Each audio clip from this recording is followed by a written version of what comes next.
سيدنا عبد الله بن مسعود رضي الله عنه وأرضاه كان رجلا نحيفا رفيعا. Abdullah ibn Mas'ud деген пайғамбардың улуу сахабасы өтө арык киши болгон.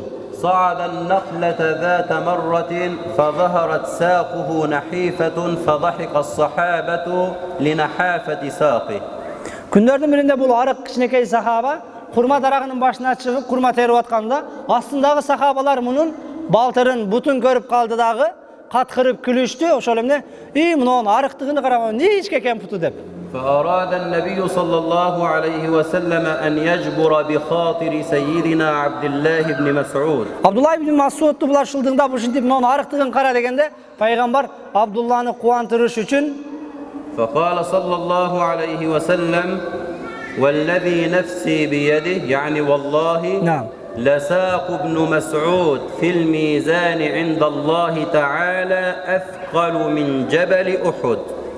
Пайгамбар саллаллаху алейхи ва саллям Абдулла ибн Мас'удту кубандырыш үчүн элдин баары путун ичке экен деп шылдыңдаганда, Алланын аты менен касам ичип айтам, менин жаным колунда болгон затка касам, Абдулла ибн Мас'удтун буту Аллахын астындагы сооп таразада Ухудтан дагы оор деди.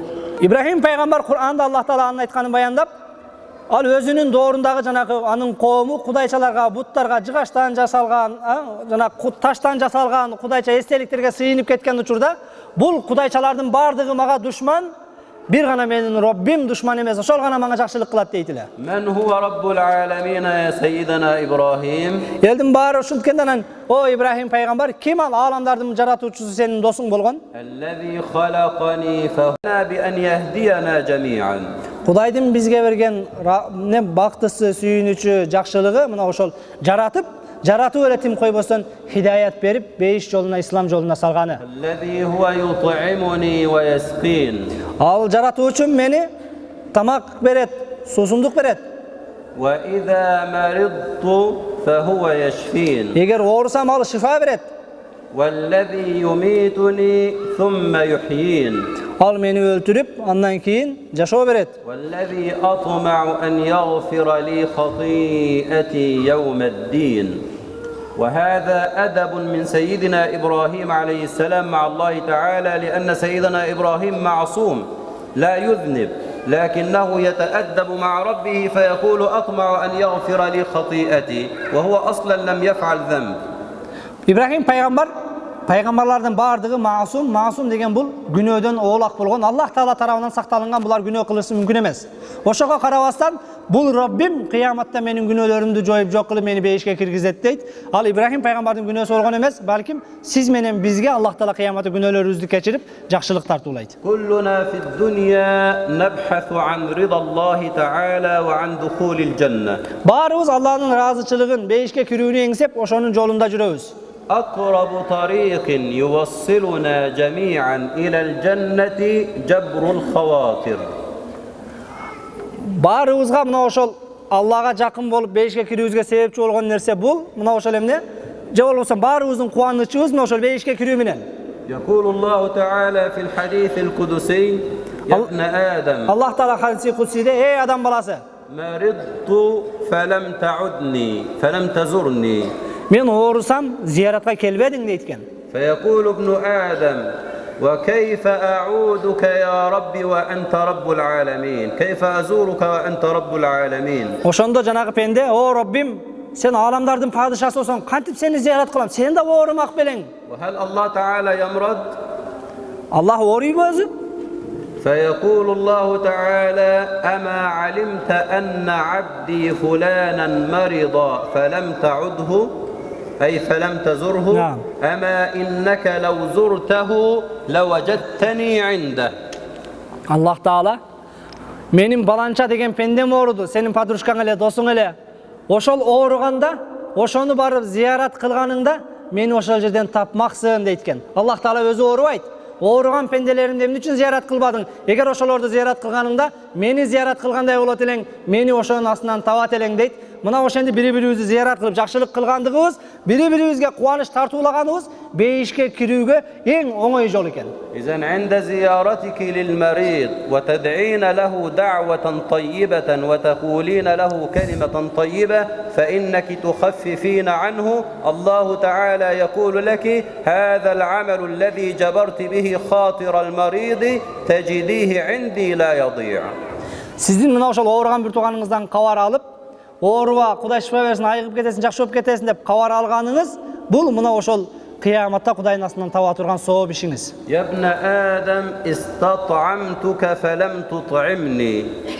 О, адам баласы, мен сенен тамак бер десем, тамак бербедиң дейт экен. فيقول وكيف أطعمك وأنت رب العالمين. Sen alamdардын падышасысы болсоң, жаратуучусу болсоң, кантип мен сага тамак берем, о Раббим дейт экен пенде. فيقول الله تعالى استطعمك عبدي فلانا فلم تطعمه، يعني طلب منك الطعام فلم تطعمه، أما إنك لو أطعمته لوجدت ذلك عندي.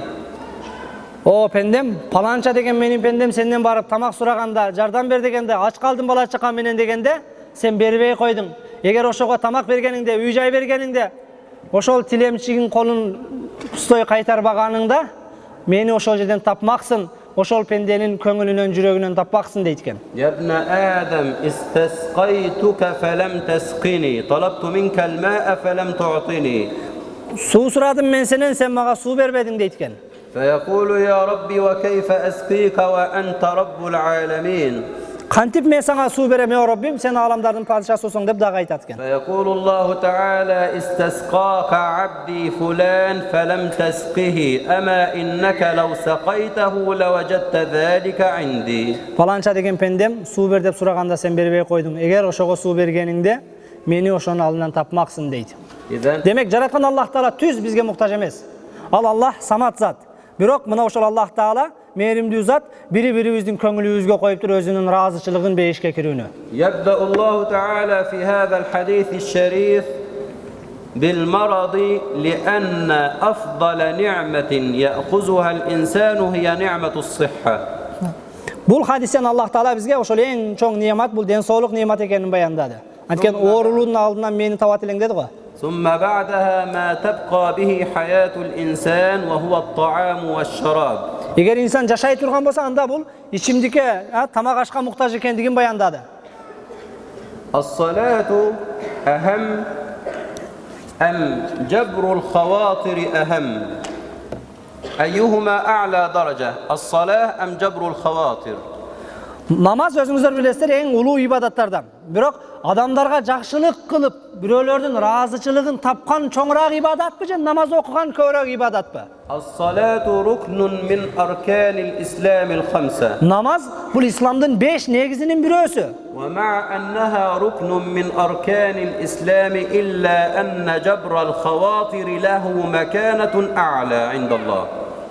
Исламдын 5 түркүгүнүн бирөөсү болгондугуна карабастан, бири-бирибиздин көңүлүбүзгө карап, бири-бирибизге жакшылык кылганыбыз намаздан көбүрөөк сооп берет. الله تعالى يقول في سورة الماعون Маун сүрөсүндө Аллах Таала: أرأيت الذي يكذب بالدين "Көрбөйсүңбү кыяматты жалганга чыгаргандарды, инкар кылгандарды?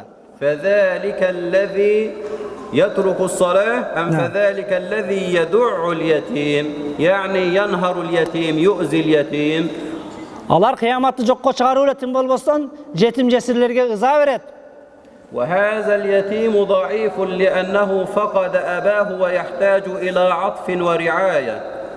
Ал атасынан айрылган, энесинен айрылган байкуш жетим, ал сактоого, бир жардамга муктаж эле. حتى قال النبي صلى الله عليه وسلم أنا وكافل اليتيم في الجنة كهاتين.